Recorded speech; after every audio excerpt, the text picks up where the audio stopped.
নাটকীয়তায় ভরা আর্জেন্টিনা মিশরের ম্যাচ শেষে এক অদ্ভুত কাণ্ড ঘটে গেল বিশ্বকাপ গ্যালারিতে। আর্জেন্টিনার বিপক্ষে ৩-২ গোলে হারের পর শুধু রেফারি নিয়েই যে মিশর ক্ষুব্ধ তা নয়, মাঠ ছেড়ে ড্রেসিং রুমে ফেরার পথে আর্জেন্টিনার সমর্থকের হাতে ইসরায়েলি পতাকা দেখে রীতিমতো রাগে ফেটে পড়েন মিশরের প্রধান কোচ হুসাম হাসান। পরে সেই মুহূর্তের ছবি তুলতে গিয়ে এক ফটো সাংবাদিকের সাথে উত্তপ্ত বাক্য বিনিময় হয়েছে তার। এই ঘটনা নিয়ে তোলপাড় সামাজিক মাধ্যম, এমনকি আর্জেন্টাইন সমর্থকদের হাতে ইসরায়েলি পতাকার ভিডিও ছড়িয়ে পড়েছে সামাজিক মাধ্যমে। এই ম্যাচ এবং গ্যালারির ঘটনায় সমালোচনার ঝড় বইছে নেট পাড়ায়।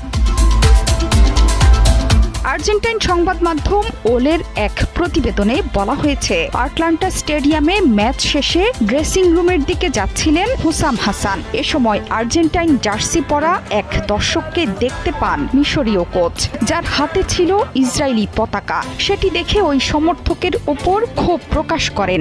আপত্তিকর ভঙ্গিতে প্রতিক্রিয়া জানাতেও ভোলেননি মিশরীয় কোচ। সেই মুহূর্ত ক্যামেরা বন্দি করতে গেলে এক ফটো সাংবাদিকের ওপর চড়াও হন মিশরের কোচ। অবশ্য এই ঘটনার পেছনে আছে বড় ইঙ্গিত। শেষ ১৬র আগে অস্ট্রেলিয়াকে হারিয়ে কোয়ার্টার ফাইনাল নিশ্চিতের পর মাঠে ফিলিস্তিনের পতাকা প্রদর্শন করেন হুসাম হাসান। সেই কারণে ইসরায়েলি পতাকা দেখে তার এমন প্রতিক্রিয়াও বেশ আলোচনায়। আর আর্জেন্টিনার সাথে ইসরায়েলি বন্ধুত্বের কথা কারুরই অজানা নয়। এই দেশের প্রেসিডেন্ট হাভিয়ের মিলেই এবং ইসরায়েলি প্রধানমন্ত্রী বেনিয়ামিন নেতানিয়াহুর মধ্যে দারুণ সখ্যতা। তার ইসরায়েল সফর প্রকাশ্যে সৌহার্দ্যপূর্ণ সম্পর্কের ভিডিও ঘুরছে গণমাধ্যমেও।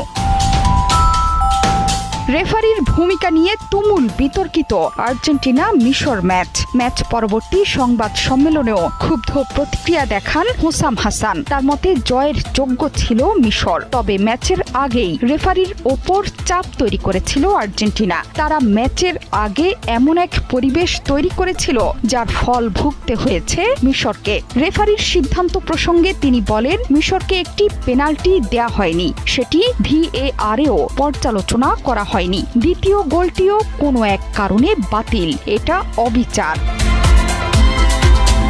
ম্যাচে ২-০ গোলে এগিয়ে থেকেও ১৩ মিনিটে ৩ গোল হজম করে বিশ্বকাপ থেকে বিদায় নিয়েছে মিশর। এরপর থেকেই রেফারি নিয়ে একের পর এক অভিযোগ করে আসছেন হুসাম হাসান। মাঠের বাইরে আর্জেন্টাইন সমর্থকের হাতে ইসরায়েলি পতাকা ঘটনায় যোগ করেছে নতুন